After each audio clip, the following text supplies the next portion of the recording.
Hey guys, and welcome to another analysis video on my channel.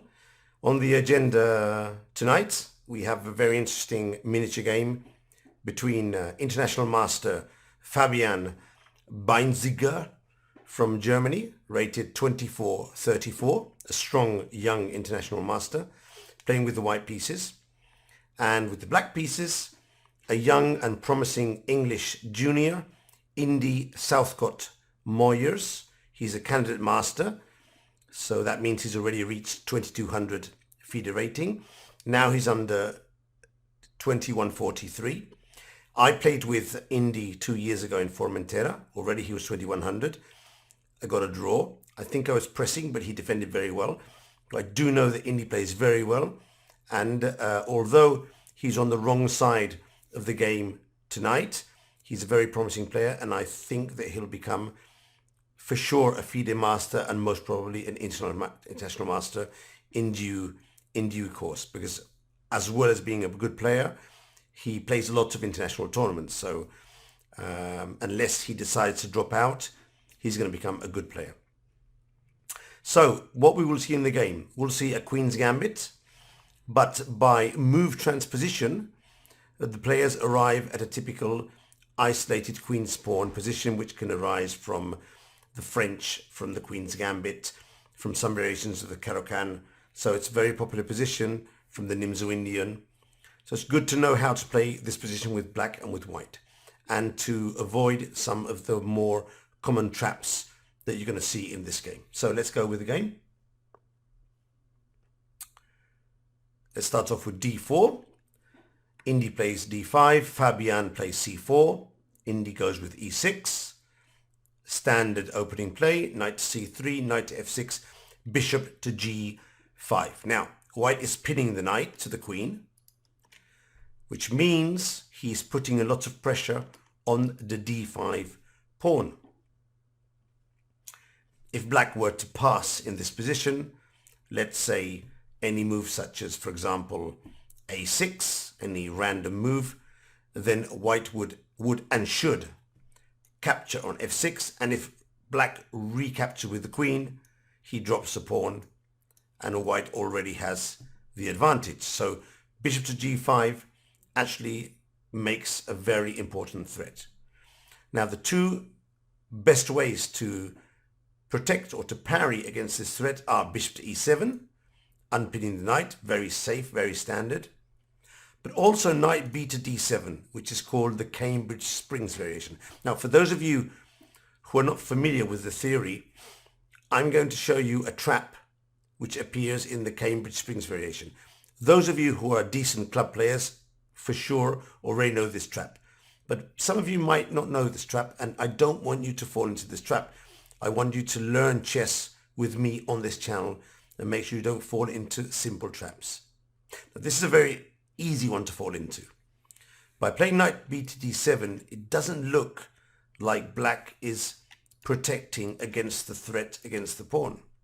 So it's very easy to capture the pawn, and now think that we can capture with knight takes pawn, because of course the knight can't capture because it's pinned. But remember, an absolute pin is when the knight is pinned to the king. Now the knight can't move and shouldn't move because it's pinned against the king. But when the knight is pinned against the queen, the knight shouldn't move, but theoretically can move. And it's a big difference. The knight can move and can capture the knight here on d5. We sacrifice the queen, and then black sticks in this check. And this is a trap of the Cambridge Springs. White has to give back the queen and will find himself in a lost position. Funnily enough, this position in Lee chess, white is winning in 90%, and the other 10% are games where black, with only a piece for a pawn, somehow gets the game back into... That's normally because it's a blitz game, but in standard games, white is scoring very heavily. Sorry, black is scoring very heavily from this position. So this is another good trap to be aware, the Cambridge Springs trap. So Indy goes for a third option, which is playable, which is d takes c4. This is something that's played nowadays by some of the top grandmasters, especially Duda from Poland, the World Cup winner in 2022 in Baku. He plays this a lot. I think it's called the Vienna variation, although I may not be correct in that, but I think it's called the Vienna. Now, against the Vienna, I personally, when I get this position, I personally go e4. I capture the center and try and threat e5. Black will play c5, and this is a mess. It's a total mess. You really have to be very well prepared theoretically to go into this. Fabian, smartly, in my opinion, understands that India is probably well prepared in these more complex positions, and he goes for the simple e3. Just wants to recapture the pawn and get a sort of Queen's Gambit accepted position. Of course, this does mean that after c5, bishop takes, pawn takes, he has transposed into an isolated queen's pawn position, more typical of the Caro-Kann or the Nimzo Indian. But I have the feeling that Baenziger understood that this position would be better for him. He'd understand it better than Indy Southcott, who obviously as a young junior is less experienced in general chess knowledge than international master Fabian Baenziger. And he was right. Bishop to e7, knight to f3, castle, knight to c6. Now, for those of you who have never seen an isolated queen pawn's position, the good thing about the isolated queen pawn, the isolani, is the two open c file and the semi-open e file. Also the control of important e5 and c5 squares, and also free development for the minor pieces. The bad thing about it is that it's isolated and black can establish a blockade in front. Now for black, the big problem is bishop on c8. If black is able to develop the bishop, swap off a few pieces, and go into an ending, this pawn will prove to be very weak. But in the middle game, white does have some advantages of development and the possibility to use the development to generate an attack. That's what Baenziger will do. First he plays a3, a standard idea, to play queen d3, rook a d1, and drop back the bishop behind the queen to do a battery. And this is all theory, has been played before, and is reasonable. Rook c1 threatens knight to b5, so a good move, and queen to d3. I personally prefer queen to d3 and rook a d1, but I do know that some players prefer to put the rook on c1. Rook to c8 and rook to e1.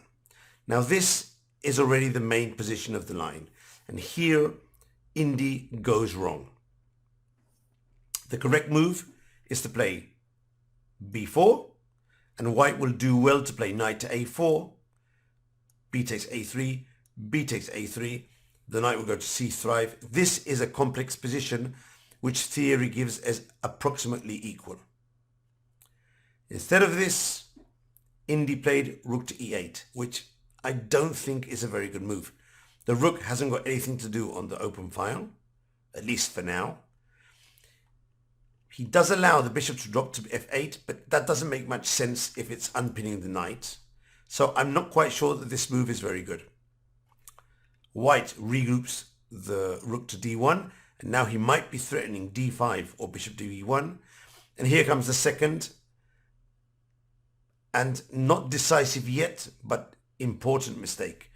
Indy goes g6, trying to stop the battery, which hasn't been prepared yet, so he's actually losing a tempo, and maybe at some point he's going to try and go for this. b4 had to be played, and now was the last chance to do it. And now Baenziger plays a very instructive move, h4. Now, h4 is instructive for two reasons. First, it protects the bishop, and that will be relevant in one of the variations.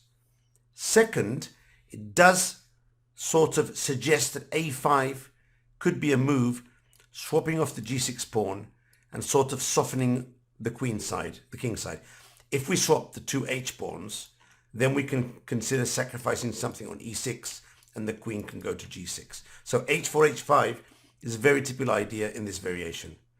But I think that most probably he was just trying to protect the bishop, because now when Indy finally plays b4, Baenziger plays d5, a fantastic move, exploding the position up and taking full advantage of his lead in development and the better placement of his pieces. Now, Indy captured the knight on c3. What to do? If instead he'd captured the pawn on d5, the variation is as follows. Knight takes d5, knight takes d5, bishop takes d5. Now, notice the important pawn protecting the bishop. Bishop takes g5, knight takes g5. Now we're threatening to win with bishop takes f7. Rook takes e1, rook takes e1, rook to c7, and now queen to f3 with an attack on f7, c6, and eventually rook e8. This is just completely winning, and black would have to resign here. There's no sensible move to continue in the game. Too much pressure on the lines and the diagonals. So Indy went b takes c3, and now of course Fabian played d takes e6 with the idea to capture on f7. For example, if queen takes d3, then we slip in the pawn capture on f7. We capture the rook with check, promoting a knight, and recapture, and this is just an extra exchange and a winning endgame with not much difficulty.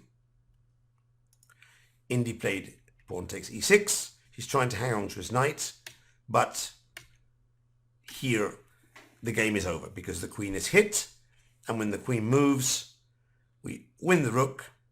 And if you thought that was not enough, here comes the killer shot, rook to d6, after which Southcott decided to resign. He's losing the knight on c6 because of the pin, or he's losing the knight on f6 because of the pin. Double pin here. And if black captures the rook, queen takes f6 check, rook takes e8 check, and rook takes f8 checkmate. So a very nice and short game by Baenziger, highlighting the dangers of playing on the black side of an isolani if you're not familiar with the techniques of defense. If you enjoyed the video, please subscribe to the channel and leave a comment below. I'll be traveling to Singapore on Wednesday, and I'll be in Singapore for nearly a month, helping out the feeder team with the media of the Dingliren Gukesh World Championship. I've been invited to go then. Of course, I'm taking advantage of that opportunity. So I won't be publishing too many miniatures during the next month, but if technically it's possible and I have some extra and spare time, I'll be bringing you some cool videos of the playing hall, the surroundings, maybe an interview or two with some of the people over there, maybe some game analysis of the games direct and live from Singapore. So if you don't want to miss that, make sure you're subscribing to the channel and hit that notification button to get all the information. I'm very happy that this channel is going as I expected, with good game analysis and a lot of interesting views from you guys. You're leaving your comments below. So I hope you're enjoying the content, and see you soon. I think I'll get an extra video in on Monday before I leave on Wednesday, and then it's Singapore from now. Have fun. I'll make sure I have fun in Singapore.